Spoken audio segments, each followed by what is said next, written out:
Hey guys, it's Becca Gamer or Rebecca. Welcome back to my channel, my lovelies. I hope you're having an amazing day today. And if you're new to my channel, hi, thank you for stopping by. Let's get into this video.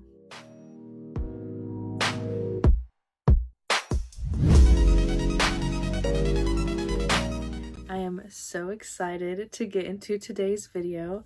I have been filming a reading vlog for the past few weeks, and it is going to be based off of some recommendations Goodreads actually gave me. One day I was on the website, and on the side, Goodreads was like, hey, here's some recommendations based off of a book you shelved. You want to know what book that is? The Nightmare Before Christmas, the full film script. This is so cool. This is such a cool book. It has so many drawings, pictures from when they were making the movie. If you don't know this, Nightmare Before Christmas is a stop motion picture. So it's just, I was so happy when I got this and I added it to my Goodreads, and Goodreads was like, okay girl, we have some recommendations for you. And so I'm going to tell you guys what those are. I have them written down here. The four that I was interested in the most was When the Wolf Comes Home by Nat Cassidy, Don't Let the Forest In by C.G. Drews, Phantasma by Kaylee Smith, and lastly, a little questionable, but Bride by Ali Hazelwood. I just wanted to pick a fourth one, and that was the one that I picked. I'm not interested in werewolf romances, but I have heard a lot about Ali Hazelwood, so I did pick that one. The other options that Goodreads gave to me that I wasn't personally interested in: Dark Side by Jane Roberts, Paranormalcy by Kirsten White, Sweet Evil by Wendy Higgins, Once Upon a Pack by Ari Wright, wolves are popular I guess, The Wolf King by Lauren P. In today's vlog, I'm going to be reading Don't Let the Forest In by C.G. Drews and When the Wolf Comes Home by Nat Cassidy. The one I was most interested in was Don't Let the Forest In by C.G. Drews. I cannot wait to share my thoughts with you on this book. This is about a boy named Andrew, and he writes stories, and his best friend Thomas draws the monsters from those stories, and they end up coming to life. The second option, When the Wolf Comes Home, I actually picked because it is an interesting concept to me, but I've also heard a lot about the author, Nat Cassidy. He's also written Mary in Nestlings, which is on the back of this book. This is about a boy who is on the run from his abusive father, and a girl named Jess finds him, and she ends up going on the run with the little boy. You will have to continue watching to see how I feel about these. Let's go ahead and get into the first book. 0, 1. Let's get started. Here I have Don't Let the Forest In by C.G. Drews. I am actually on my lunch at the moment. So my boyfriend actually bought this book for me. It's so gorgeous. I got it at Barnes & Noble. I love it. It's so freaking pretty. This is about two men, and I'm pretty sure they have a crush on each other. I don't know if one of them realizes it yet, but or maybe both of them don't realize, but it's definitely about mental health and trauma, and it has a speculative element to it. So look at the synopsis, make sure I don't mess up telling you this. So it's about Andrew. Andrew is our main character. He has some trauma from his junior year, but we don't know what it is yet. I'm only 10 pages in. But he has a best friend named Thomas and a twin sister named Dove, and they're all friends. Andrew, to basically cope, he writes stories, and Thomas, he likes to draw, and he loves Andrew's stories, so sometimes he will draw things like monsters and whatnot from his stories. But once they start their senior year, Thomas comes to school with blood on his sleeve, and he knows that his parents have been abusing him. There's a bug. You can see the bug. Don't come in here, please. So the synopsis tells me that Thomas, which is our main character's best friend, his parents are abusive, but they end up going missing, or they end up vanishing. That's the mystery part of the story. And then the fantastical, speculative element of the story is that the drawings that Thomas draws from Andrew's stories, they come to life. The monsters come to life and they go into the forest and they fight off these monsters so nothing happens to the people around them, I guess. I think I could really enjoy this book. Like I said, I'm 10 pages in. I enjoy the writing so far. I'm wondering where like the monster fighting is gonna go, but I'm definitely down for the relationship. I'm definitely down for the mental health and the mystery of it all. So I think I could really enjoy this. I'm really excited.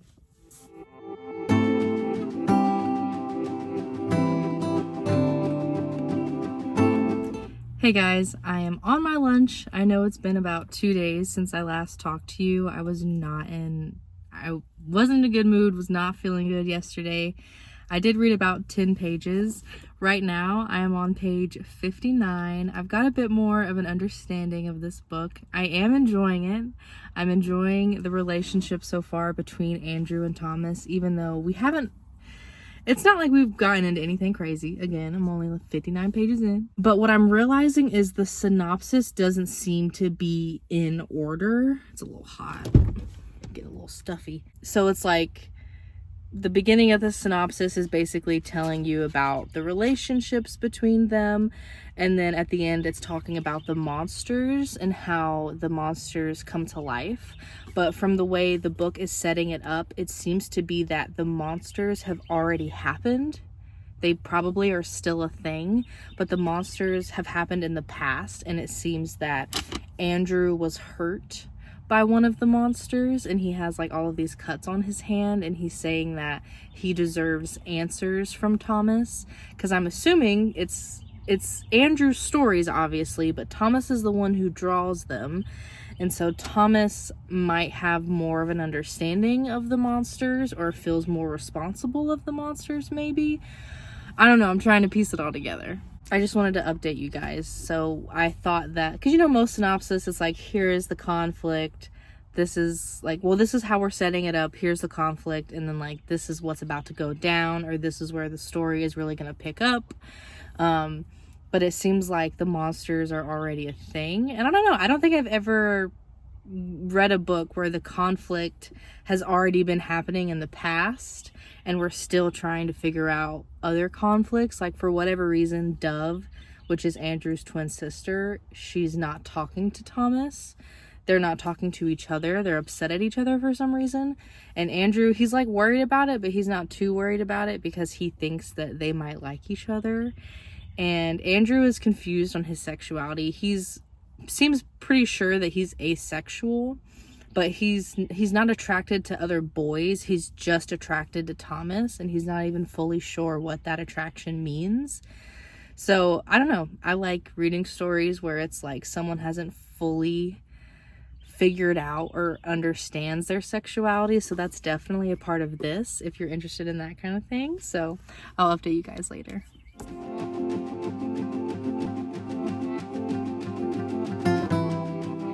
I did not intend for all of these clips to be in the car, but here we are. It is April 15th. It's a little after 12. I'm on my lunch again.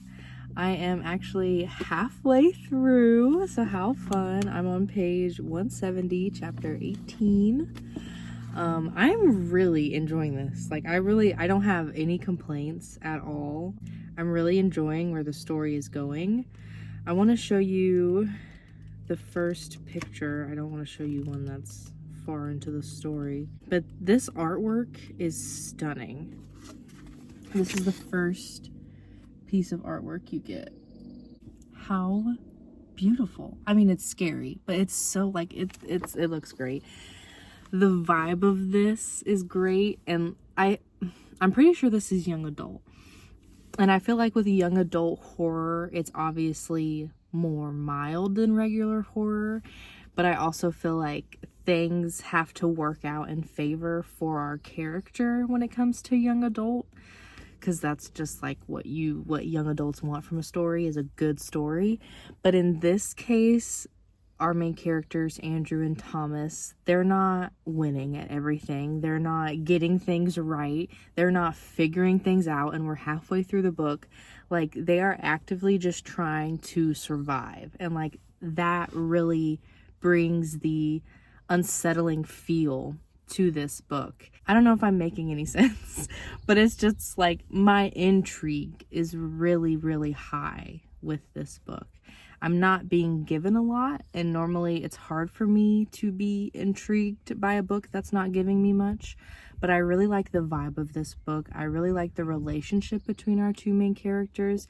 It's not this like, oh my god, it's so obvious that they like each other, but it's also not on the opposite end of like, both of these dudes have no clue. Like, it's a good mixture. I don't know.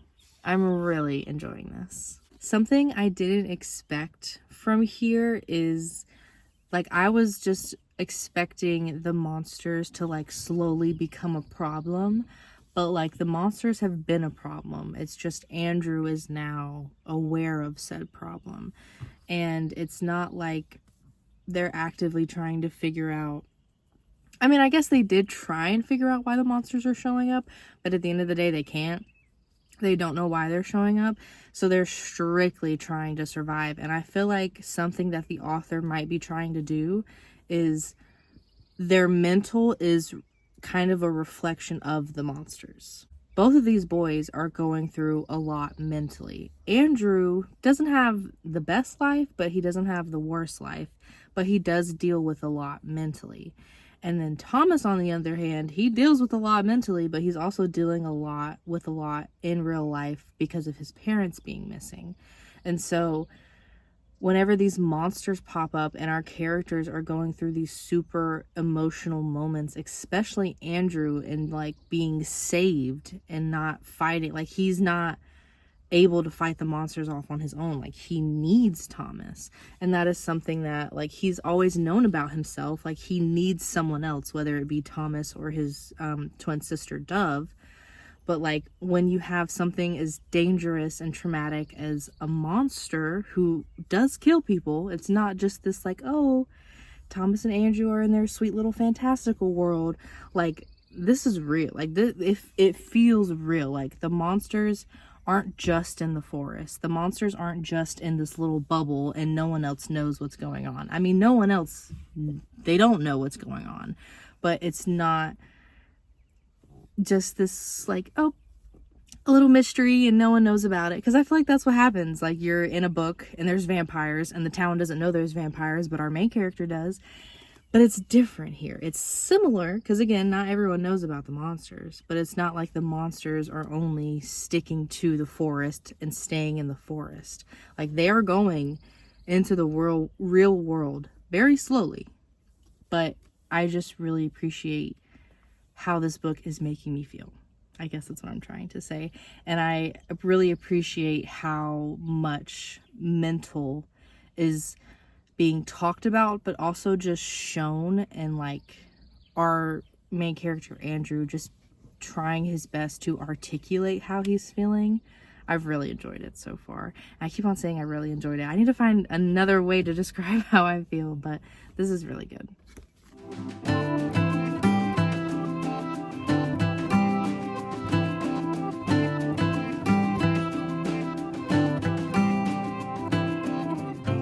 Look, I know I look a hot mess, but I'm out here smoking and reading. It's the 16th. I don't even know what date it is. It's Thursday. Yeah, it's the 16th. It's sometime after 11 o'clock. I can't sleep. I'm trying to get my brain together for tomorrow. My best friend's getting married. I am so excited. But I just thought before bed I could come out here and try and relax myself. And I just want to let you guys know that I'm having the best time with this book. Like, I just read, earlier I read chapter 23. That's how math works. I'm on chapter 24 now. But I literally reread a part of chapter 23, pages 222 to 229. That's like a big moment, or I guess a big conversation between our two characters. I'm right by the road, so I kind of have to randomly pause. But I like the conversations that are going on in this book. They're imperfect and I love them. Like, it's so just like the conversation about asexuality and like a certain character not completely understanding asexuality the first time it was explained to them. Like, that's so real. And the fact that Andrew is struggling, like, he's already tried to explain himself, but like to get someone else to understand, it's so hard. And like, I know that rep is so important. And I've been waiting for a confrontation, but I've also kind of been in La La Land with Andrew because they're just trying to survive. But the confrontation needed to happen at some point, and bitch, it's happening! I forgot to mention the fact that I am relating to Thomas, which I don't know what that says about me. Like, Andrew is relatable to a degree for me, like, objectively, but Thomas, like, now, like, since, like, halfway through the book, I don't know, I've been, like, connecting to Thomas in very tiny itty bitty bitsy ways. But then now that we went through this whole confrontation, like, I fucks with you, Thomas. I fucks with you.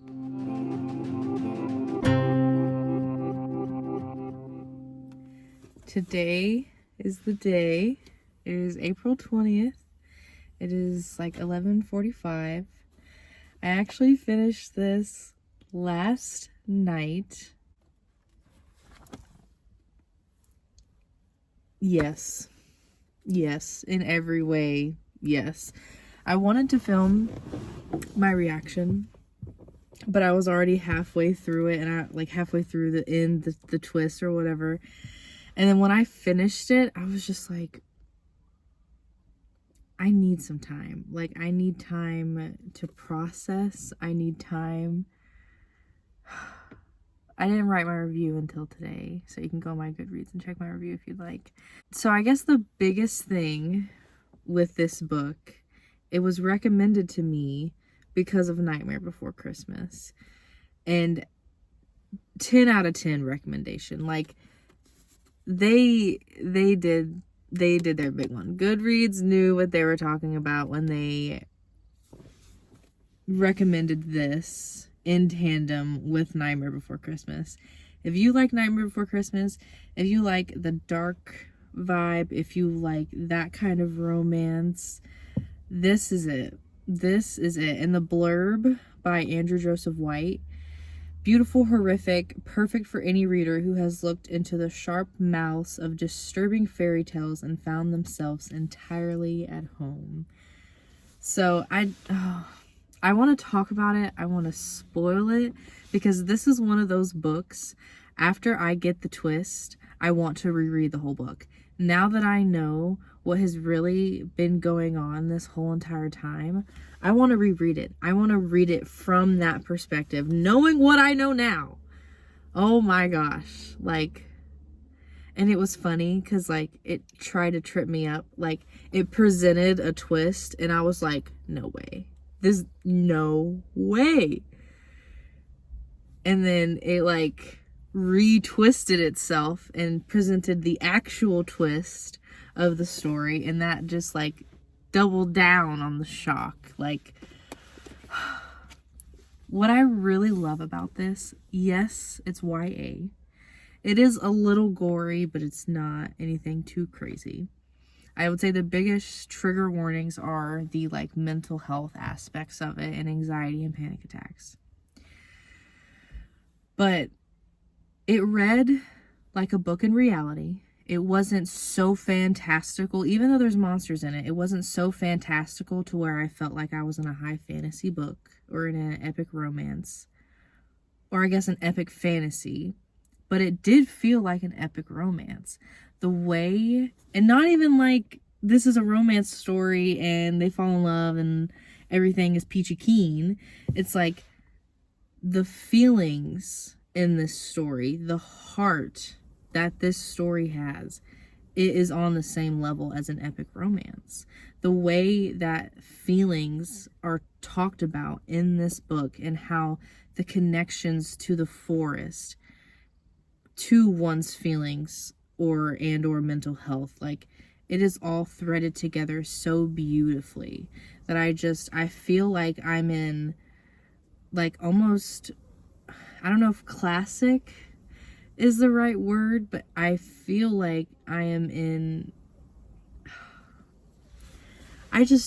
it's hard for me to describe how beautifully done this book was. Like, I wasn't just reading about two guys who liked each other. I was reading about the story of an epic fantasy romance beginning.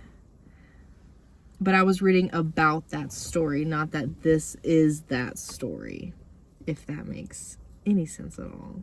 I just want to go on and on and on about how much I enjoyed this, and I will be rereading it. Don't you worry. Not anytime soon, but at one point in the future, I will be rereading this and reading it from the perspective of everything that I know now. And I really, really enjoyed the character development in this story, because with Andrew, he seems a very like stuck in his ways. And when you have major anxiety, it's hard to get out of it. It's hard to get out of the routine you've put yourself in, the routine that your mind has you in. And so to be able to see his character develop the way that it did, not in like, oh, I'm changed and I'm better. It's like, I'm who I am, but I'm grappling with the truth of that. And I'm grappling with the truth of I can change my story. I related to Andrew and even Thomas near the end, like I said before. So it's just, there was nothing that I didn't love about this book. The biggest thing for me was at the end and processing what the author was trying to tell me. Because not everything was said and done. Like, it was said in like a almost, it's like that fantastical classical way of saying things where it's not just like I'm giving my heart to you. It's said in this beautiful macabre, I don't even know the word. It's just like it's said in such a different way that it is pulling on your heartstrings and it's giving it a more epic feel. And I just, oh my God, shout out to C.G. Drews. Shout out to C.G. Drews, but also shout out to the illustrator, Jana Heidersdorf. Like, all of the illustrations in this book and the cover are beautiful, but this also includes an excerpt to Hazelthorn, which is about the character Evander. So I will be reading that excerpt and see if I would like to read more from C.G. Drews, because how this went, absolutely, I would want to read more. Let's get into the next book. 0, 1. Let's get started. When the Wolf Comes Home by Nat Cassidy. This is the second book Goodreads recommended to me, and this one is the second most intriguing one to me. Nat Cassidy I have heard of before. You can see on the back here we have Mary and Nestlings. Mary, I love that cover. I think that cover is so cool. Nat Cassidy is a dude. I am 40 pages in. I am on chapter 7, so I wanted to get more of a basis and more of an understanding on this book before I talk to you guys. And I just want to say there's more in the first 40 pages, like more details than in the synopsis. Yeah, so basically what you find out in the first 40 pages is we have our main character, Jess, and she's an aspiring actress. She doesn't have the worst life, but she's definitely not where she wants to be. And she does struggle a little bit to pay her bills. She's not well off. And so she's trying to find acting gigs on top of her job at a diner to be able to afford to live, but also to be able to become an actor like she wants. And so we get her POV. And then we also get the little boy's POV. We don't know his name yet. He's just a little boy. And the first chapter is the little boy, so it does start off with like pretty intriguing. Your interest probably will be piqued. But what really piqued my interest was Jess's chapter. I'm pretty sure it was her second chapter she started talking about it.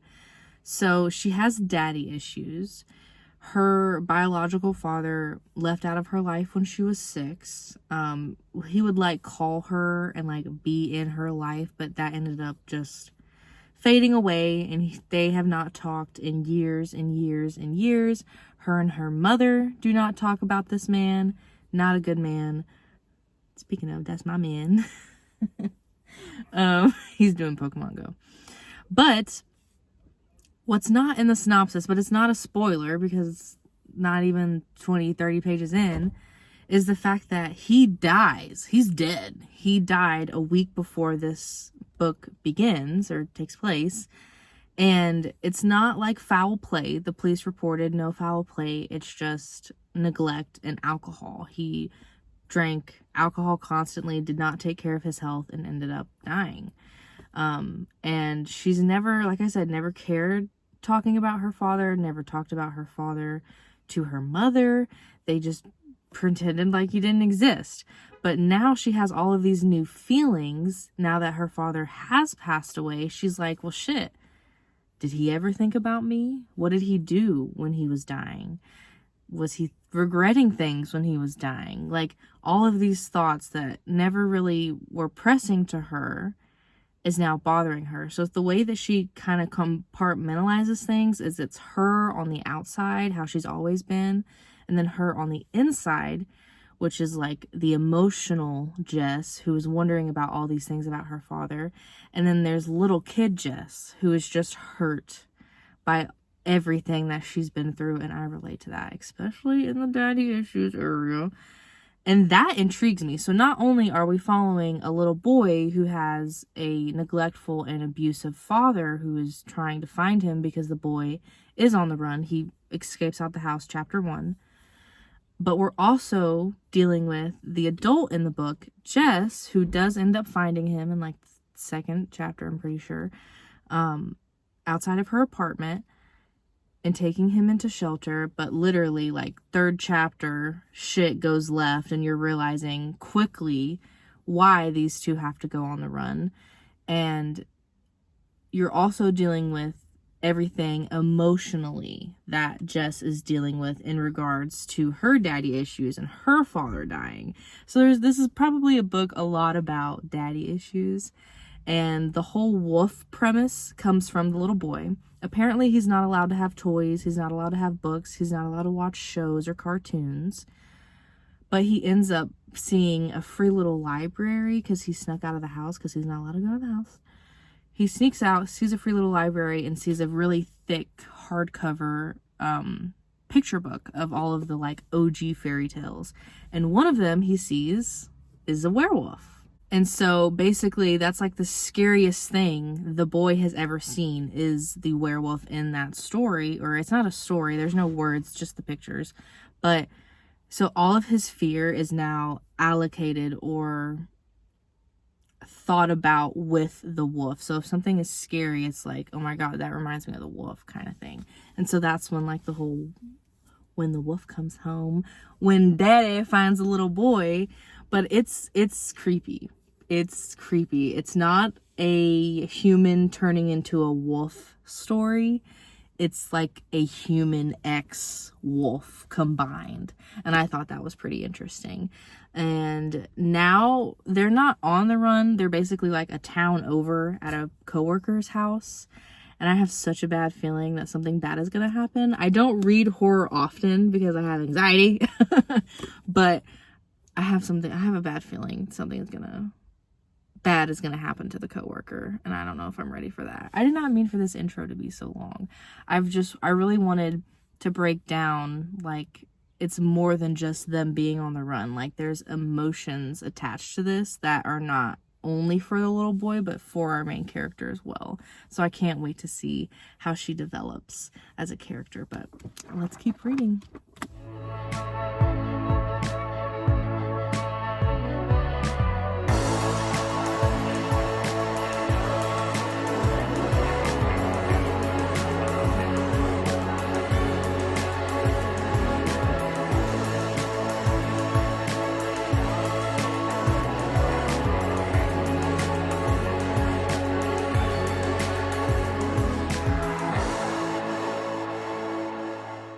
It is the 25th. It is 7:30. I don't even remember the last time that I updated you guys. Good news. I am only 50 pages away from finishing. That's how much I have left. I am on chapter 45. And I've just been trying to gather my thoughts. I wanted to update you halfway through, but I didn't know what to say. And then I wanted to update you 3/4 of the way through, but I was just not able to articulate how I was really feeling.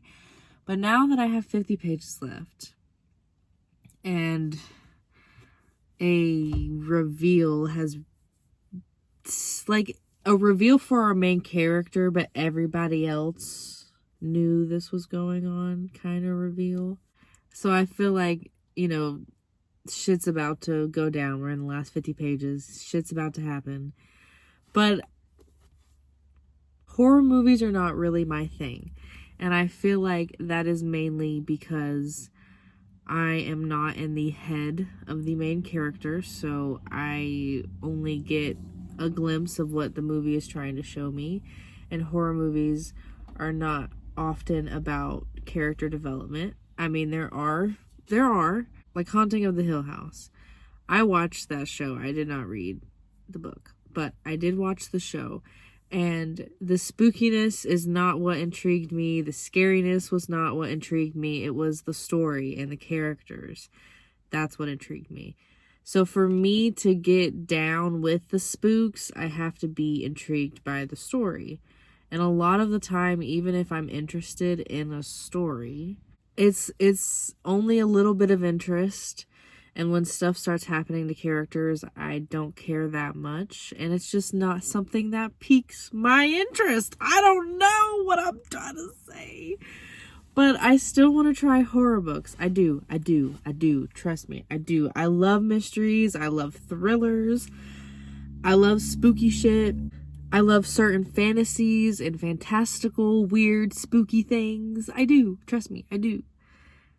But a lot of the time, horror is just like, hey, I want to give you this, but I'm not really going to give you anything to hold on to. I'm not going to give you much substance, but what I'm going to give you is horrifying, scary, crazy, whatever buzzwords fit your horror book. That's what you got. But I don't feel like that's enough for me to be fully intrigued. Now, with that being said, I was expecting gore. It's not that bad. It's really not. There is gore in here, but it's really not that bad. I was expecting some horrific things, which have happened. But what I was not expecting is the straight up kookiness of this book. This isn't a spoiler, but this has to deal with a little boy and the fears of a little boy. And you can imagine how weird those things are.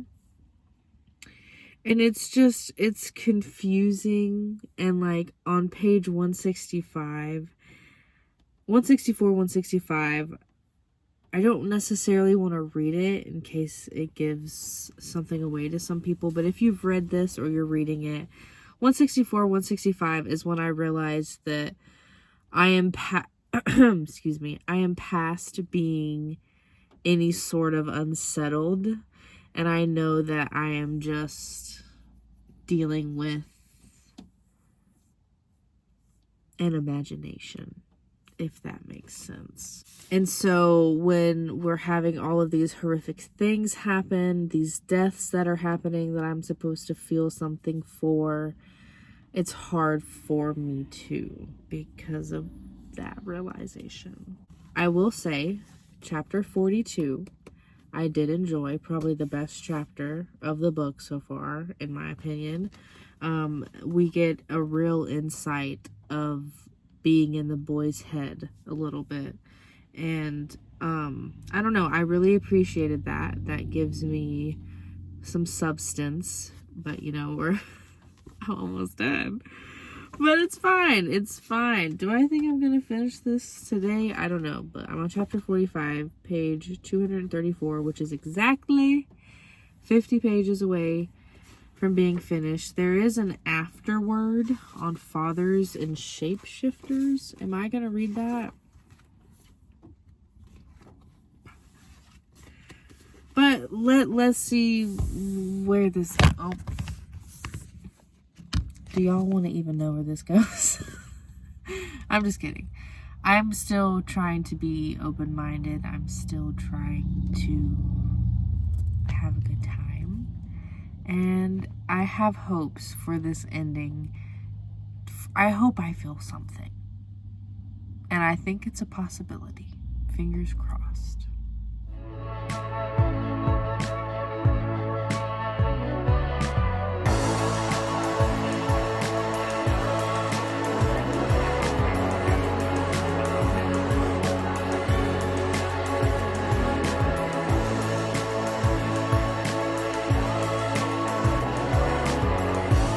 Well, guys, I did it.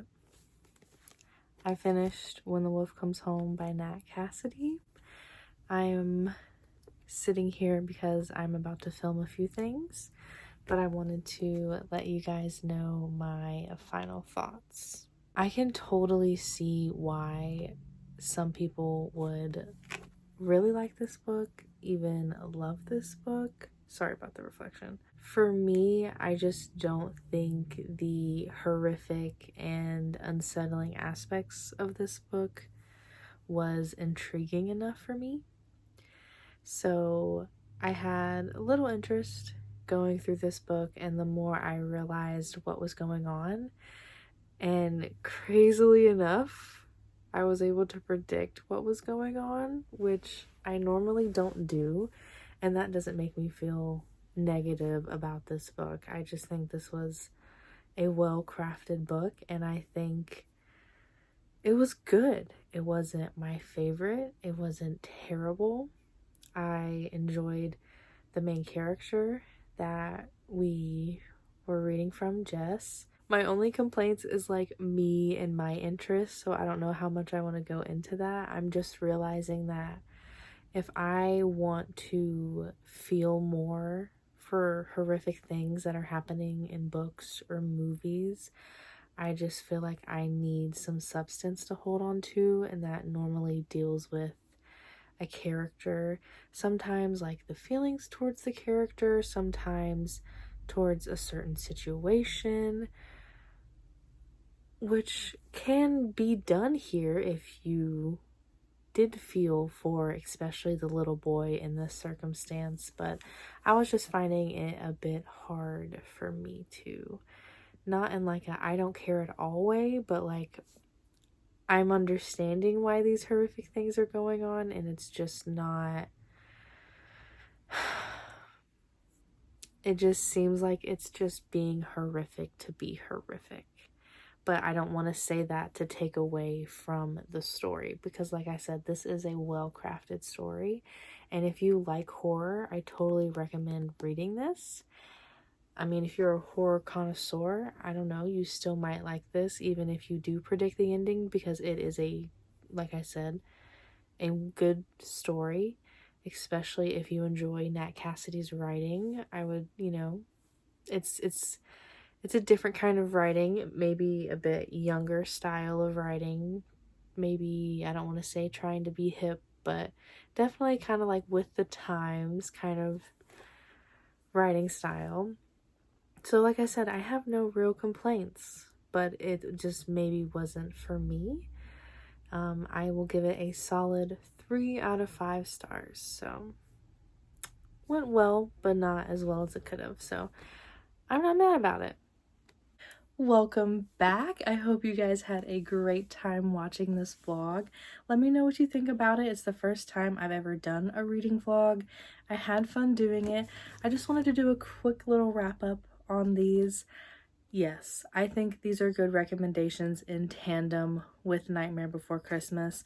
This one especially, as I said before, I recommend this alone. If you do like Nightmare Before Christmas, I also recommend this. And then this one, with its like dark, unsettling vibes, kind of like Nightmare Before Christmas. And then there is a big play on love in this book, so I can also see why it was recommended with Nightmare Before Christmas. So I can get down with it, but it wasn't my favorite. But I'm so happy I read these. I'm so happy I found this book and this author. I don't know if I ever would have paid attention to it if it wasn't for this video, so that makes me really happy. And I really hope you guys enjoyed this video. If you did, go ahead and give it a like, comment if you can, subscribe if you want to see more from me. I hope you have a great rest of your day. Bye!